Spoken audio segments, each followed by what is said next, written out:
Bom dia, são 8 horas e 15 minutos, quarta-feira, 19 de junho.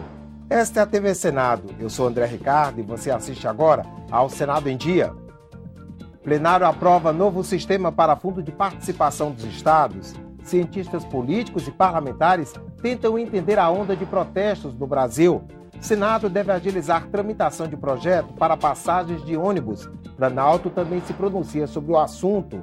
Em plenário, parlamentares comentam os protestos. Veja a agenda das comissões do Senado desta manhã. E ministro Gilberto Carvalho nega denúncia de suposta investigação paralela no caso Rosemary Noronha.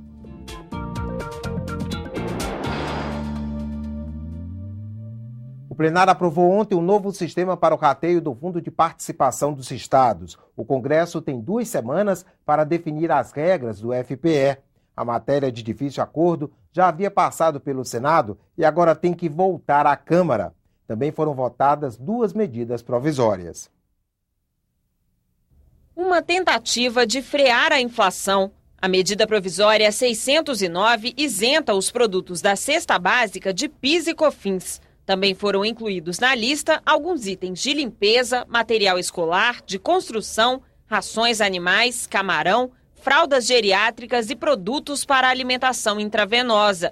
Em 2014, a renúncia fiscal prevista é de 7 bilhões e meio de reais. Os parlamentares incluíram na MP 609 o texto da medida 605 para manter o desconto na conta de energia elétrica. Ela havia perdido a validade no dia 28 de maio. Os senadores também aprovaram a MP 608, que altera as regras do sistema financeiro para reduzir os impactos de crises econômicas. As mudanças ajustam os bancos ao Acordo Internacional de Basileia III, assinado em 2010. Técnicos do Banco Central, da autoridade monetária do nosso país, o próprio governo, o sistema financeiro, encontrou mecanismos para que pudéssemos aumentar o nível de confiança do capital, o nível 1 do capital principal dos bancos, transformando créditos tributários em créditos presumidos.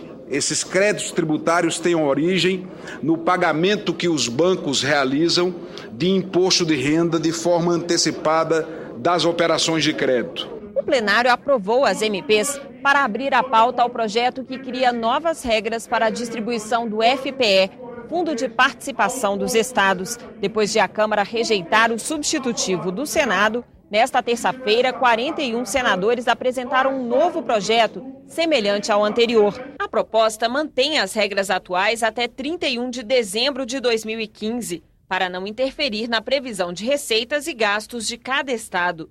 Eles vão receber o mesmo valor de FPE pago em 2012, corrigido pela inflação, mais 75% da variação do PIB. Aqui não está em jogo buscar fazer o atendimento desse ou daquele estado, dessa ou daquela região. Mas era buscar exatamente o ponto de equilíbrio, como nós fizemos da proposta original. A partir de 2015, o relator prevê uma regra de transição. Se o bolo do FPE ficar maior, o dinheiro extra será dividido segundo 2 critérios. Vão receber mais os estados com maior população e menor renda familiar per capita. De acordo com o relator, senador Walter Pinheiro, a proposta não beneficia nem prejudica nenhum estado, porque mantém os atuais coeficientes de distribuição. Mesmo assim, durante a votação, os senadores tentaram aumentar os ganhos dos próprios estados e apresentaram 3 emendas. 2 foram retiradas de pauta e uma foi rejeitada. O projeto foi aprovado por 54 votos sim e 9 não. Agora falta a Câmara votar a proposta até o dia 3 de julho, prazo definido pelo Supremo Tribunal Federal. O plenário do Senado também aprovou o ato médico, projeto que regulamenta a profissão de médico e que já tramitava há 12 anos no Congresso. Mas a polêmica ainda não terminou. Profissionais de fisioterapia, psicologia, enfermagem e fonoaudiologia são contra a proposta. Segundo eles, ela cria reserva de mercado para médicos e interfere na autonomia de outras profissões. Da galeria do plenário, os médicos comemoraram a aprovação do projeto, que agora vai à sanção da presidente Dilma Rousseff. Como entender os protestos que agitam o país e chegaram às portas do Congresso Nacional? Senadores e analistas concordam. A insatisfação popular devem servir de alerta para a classe política. Mais de 5.000 pessoas, segundo a Polícia Militar.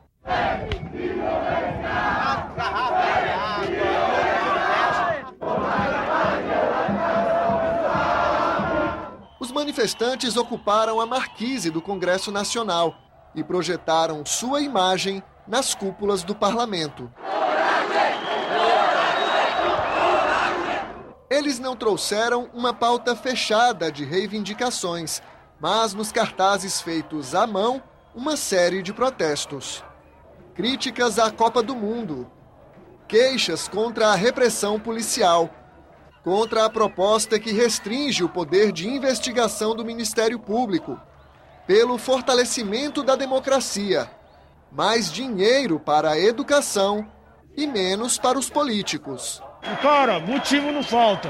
Estádios, saúde pública, escolas, cara, tudo é uma vergonha e isso aqui tudo é nosso, não deles, então está aqui para reivindicar nossos direitos. Além de Brasília, os protestos na noite de segunda-feira mobilizaram 250 mil pessoas em 12 capitais do país.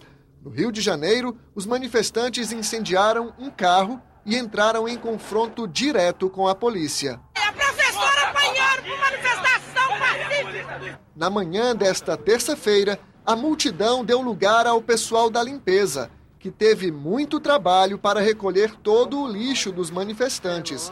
Esforço extra também para os analistas políticos, que agora tentam entender e explicar qual é o significado dos protestos. A principal mensagem que eles querem passar é: nós estamos observando, nós estamos de olho e nós não queremos ser um grupo passivo que é levado como se fosse uma manada, né? Então são pessoas que querem interferir no processo político, não aceitam pagar a conta da corrupção, né? Quer dizer, gasta-se 500 milhões, 1 bilhão no estádio, agora as passagens de ônibus vão dobrar por causa disso? Quer dizer, eu vou pagar a conta desse estádio que vai custar 1 bilhão? Para este cientista político, as manifestações podem influenciar as eleições do ano que vem. Esse movimento também ele registra um certo cansaço com lideranças políticas tradicionais. Então é possível que nós tenhamos ou uma grande renovação em 2014, ou quem sabe até uma grande onda em favor do voto branco, do voto nulo, como uma forma de protesto. O ex-presidente Fernando Henrique esteve no Congresso e comentou as manifestações. Acho que é um movimento que expressa uma insatisfação, não é específica, não é contra alguém especificamente, é generalizado, é um mal-estar. No mundo todo é assim nesse momento. Não é um movimento que passa por partidos, nem mesmo por instituições. É uma espécie de a sociedade falando por ela mesma, como que gritando: olha, eu quero mais, quero diferente, quero melhor. Nesta terça-feira, cerca de 50 manifestantes voltaram ao Congresso Nacional. Por precaução, a polícia foi chamada para garantir a segurança, mas não houve confronto. O presidente do Senado, Renan Calheiros, disse que os protestos são legítimos e que o Poder Legislativo deve estar aberto para ouvir a voz das ruas. O Congresso, ele pode concretizar muito do sentimento que está sendo recolhido das ruas. É papel do Congresso, como Casa do Povo, representação da sociedade. Se houver excesso de democracia, mais democracia. É a única coisa que nós podemos recomendar, e foi isso que eu recomendei à Polícia Legislativa ontem. O Congresso tem que fazer, sabe o quê? Trabalhar direito, fazer boas leis, fiscalizar o Executivo, fazer leis que garantam que a transparência, que combate a corrupção. Ou o governo respeita o sentimento popular da sociedade, ou esses movimentos vão começar a derrubar portão de palácio de governo. Não há como responsabilizar governo federal, ou governos estaduais, ou governos municipais, ou partido A ou B. Não há como fazer isso. Isso é um movimento maior do que tudo isso. E que nós temos que ter humildade de ouvir e de responder. A população quer uma outra agenda política, uma outra agenda econômica e, especialmente, uma melhoria na qualidade dos serviços públicos nas grandes cidades, especialmente saúde, segurança, mobilidade urbana e educação. E os protestos país afora começam a dar resultados. As prefeituras de Cuiabá, no Mato Grosso, e Pelotas, no Rio Grande do Sul, anunciaram a redução nas tarifas de transporte coletivo. O Senado deve agilizar a tramitação de um projeto para as passagens. A voz dos manifestantes também chegou ao Palácio do Planalto. Em solenidade no Palácio do Planalto, a presidente Dilma Rousseff disse que as manifestações são legítimas e revelam a energia da democracia brasileira. Essas vozes das ruas precisam ser ouvidas. Elas ultrapassam, e ficou visível isso, os mecanismos tradicionais das instituições, dos partidos políticos, das entidades de classe e da própria mídia. Essa mensagem direta das ruas comprova o valor intrínseco da democracia, da participação dos cidadãos em busca de seus direitos. E eu queria dizer aos senhores, a minha geração sabe quanto isso nos custou.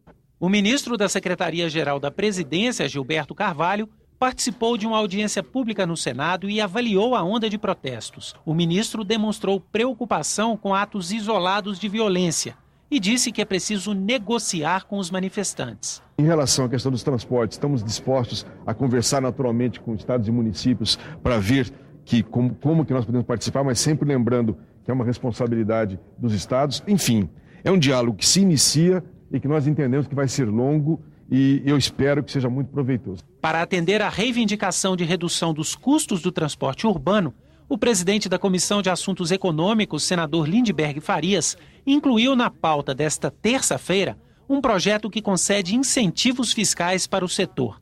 O texto foi lido e concedido tempo para que os senadores analisem a proposta.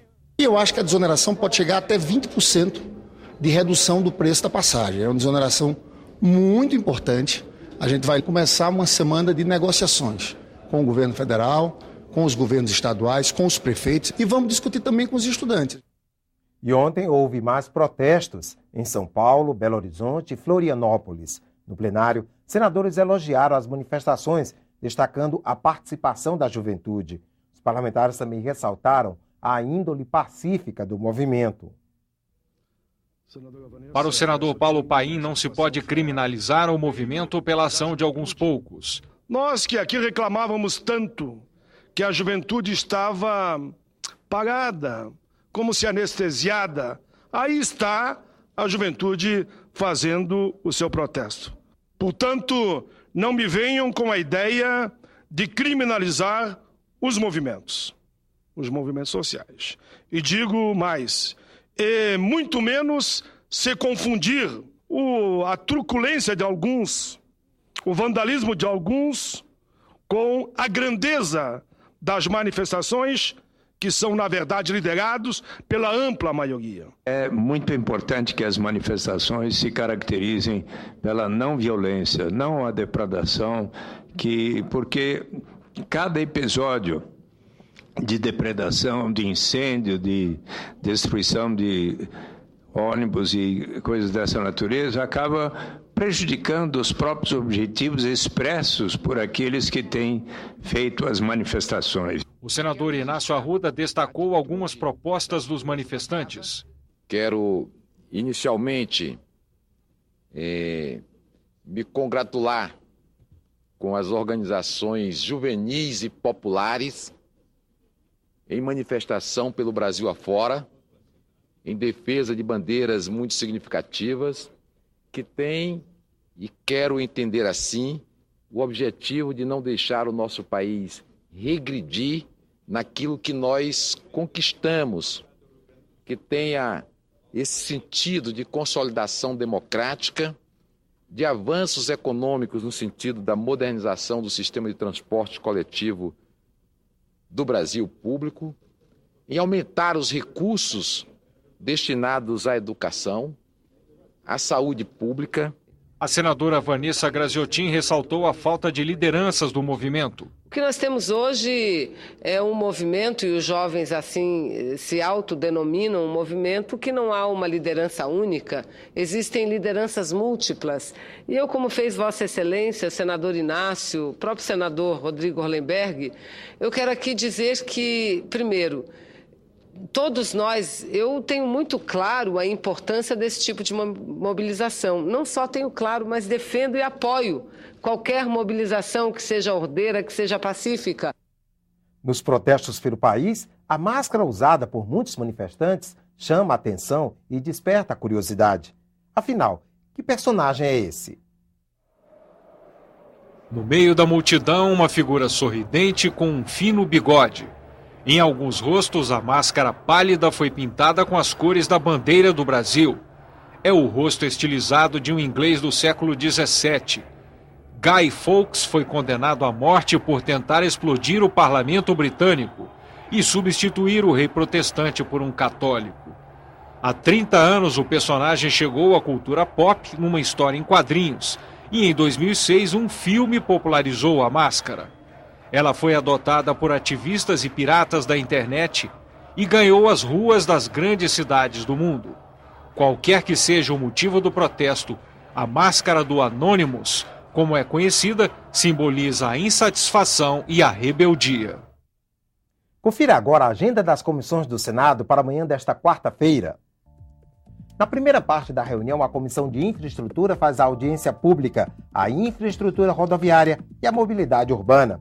Este é o terceiro painel de uma série de debates sobre financiamento e gestão de transportes. Depois, os senadores analisam projetos. Entre eles está o que fixa novos critérios para as projeções na plataforma continental brasileira dos limites territoriais de estados e municípios. A mudança afeta a distribuição de royalties pela exploração de recursos minerais.